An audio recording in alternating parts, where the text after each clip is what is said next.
Hi everyone, I'm Moose, and just when you thought it was safe to go back in the water, we're diving into the deep end to slay some more sharks.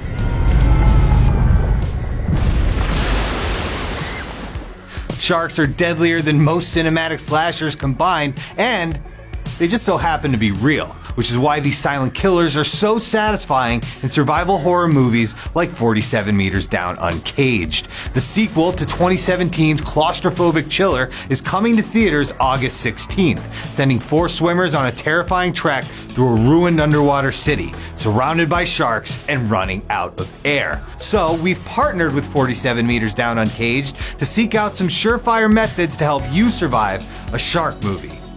Take a deep breath, climb into your cage, and try to keep your blood inside your body, because this is how to kill killer sharks.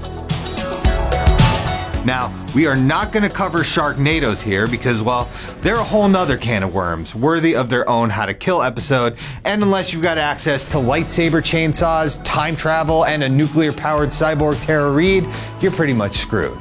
And since we've already covered the titular terror from the Jaws franchise, today we're gonna give Bruce a break and focus on his less famous brethren.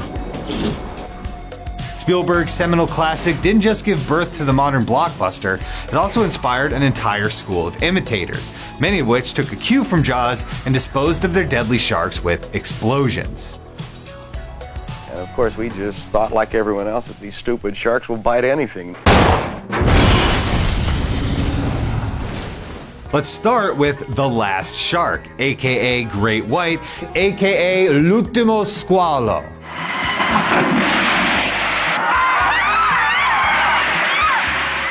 AKA the movie so similar to Jaws that Universal successfully sued the crap out of it. This Italian knockoff hits all the same beats: peaceful resort town, authority figure who refuses to shut down the beaches, terrible looking fake shark. Jesus. Although, credit where it's due, Jaws never had a scene where the shark eats a guy hanging off a helicopter, then eats the helicopter.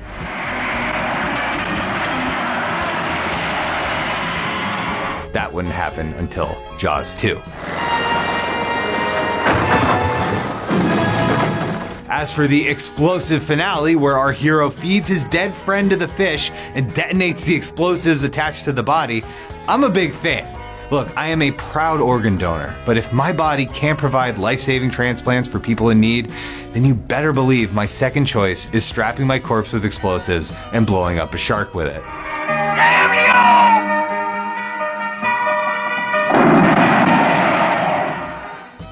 The Last Shark was anything but. The sharksploitation genre endured throughout the decades, and more than a few films end in a similarly explosive fashion. Still, on-screen sharks have evolved just a little more than the real deal have, like the genetically modified monstrosities in Deep Blue Sea. These massive makos shocked the world when they snacked on Sam Jackson, but they met a grisly end thanks to explosives, electricity, and then a combination of both.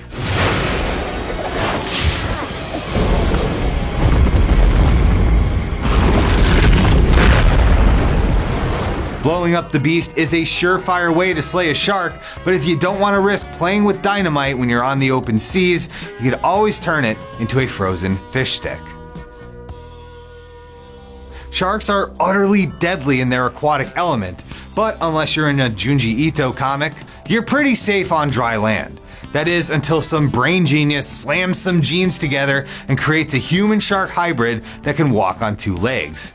Now, on rare occasions, these man-made monsters end up helping humankind. You know, this saving the world business really works up an appetite. But in most cases, getting spliced with a shark sends you on a very unrighteous path. Both Marvel and DC have multiple shark-themed villains. King Shark even showed up on The Flash to completely blow the CW's CG budget. And believe me, he looked way better than Sharkman. In this straight-to-sci-fi classic, a father saves his son from a terminal illness by transforming him into a shark boy. And once he's all grown up, the monster goes on a poorly edited murder frenzy. But the Chimera meets a chilling demise when our hero sprays gallons of liquid nitrogen down his maw, freezing and shattering the spliced-up Sharkman.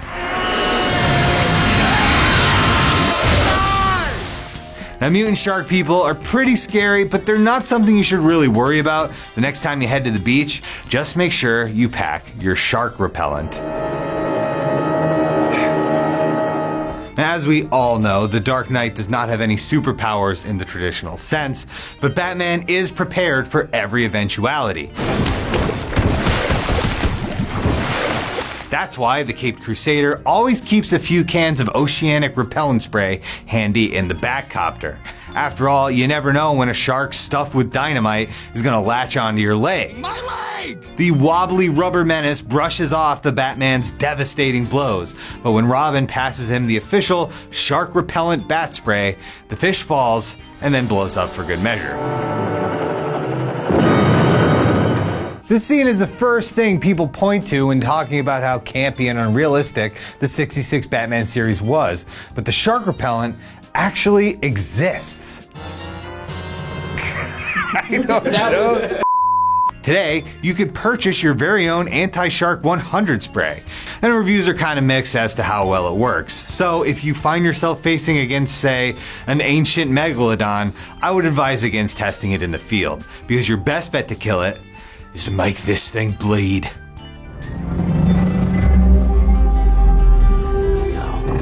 The Meg is one of the most underrated monster movies of the modern age. It's so good, I watched it on a plane twice. Now, these giant prehistoric super sharks known as megalodons are technically extinct, so your odds of running into one are pretty damn low. But if you hang around the hidden depths of the Marianas Trench, you might be lucky enough to run into one. This mini megalodon is the shark of Jason Statham's nightmares, but our heroes are surprisingly successful at poisoning this prehistoric predator with barely a moment to spare.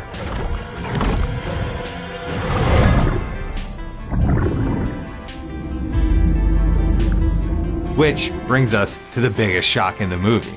At the moment of triumph when our heroes are celebrating their huge catch, an even more massive monster leaps out of the water and feasts on its fallen brethren. The old transporter knows there's only one way to sink that bad boy for good.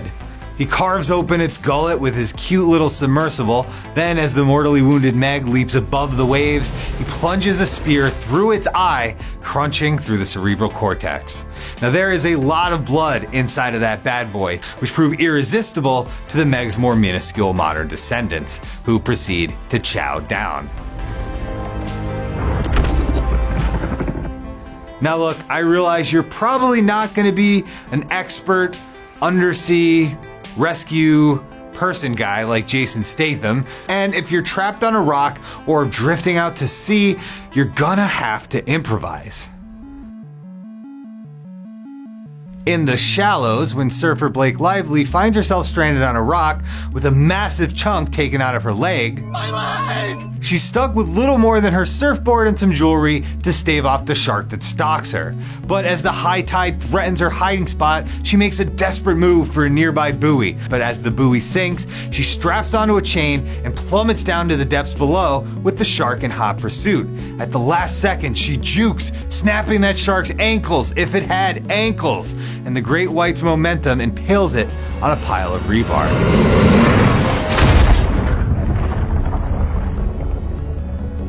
Now, the situation in The Shallows is far from ideal, but at least there was plenty of oxygen available. That is not going to be the case if you're trapped, say, 47 meters down. The upcoming sequel, 47 Meters Down Uncaged, is looking even more intense than the 2017 film that preceded it. And as the title promises, the film is bringing the aquatic action out of the cage and into a deadly underwater labyrinth with toothy terror around every corner. The ruined city in 47 Meters Down Uncaged gives our four unsuspecting teens a lot more room to move around compared to the cramped cage quarters of the first movie. But that means even more hiding spots for the deadliest species of sharks to stalk their prey, as they desperately gasp for breath while the air supply slowly trickles down. 47 Meters Down Uncaged will be unleashed on theaters August 16th, the latest in a long legacy of horror films that play with our fear of what lurks in the darkest depths of the ocean. There's only so much a human can do in the face of 400 million years of evolution, but that doesn't mean you can't go down swinging. Thanks for watching, everyone, and thanks to 47 Meters Down Uncaged for making this video possible. The sequel is swimming into theaters August 16th, so make sure you get your tickets now and avoid the feeding frenzy. And as always, please subscribe to Now This Nerd.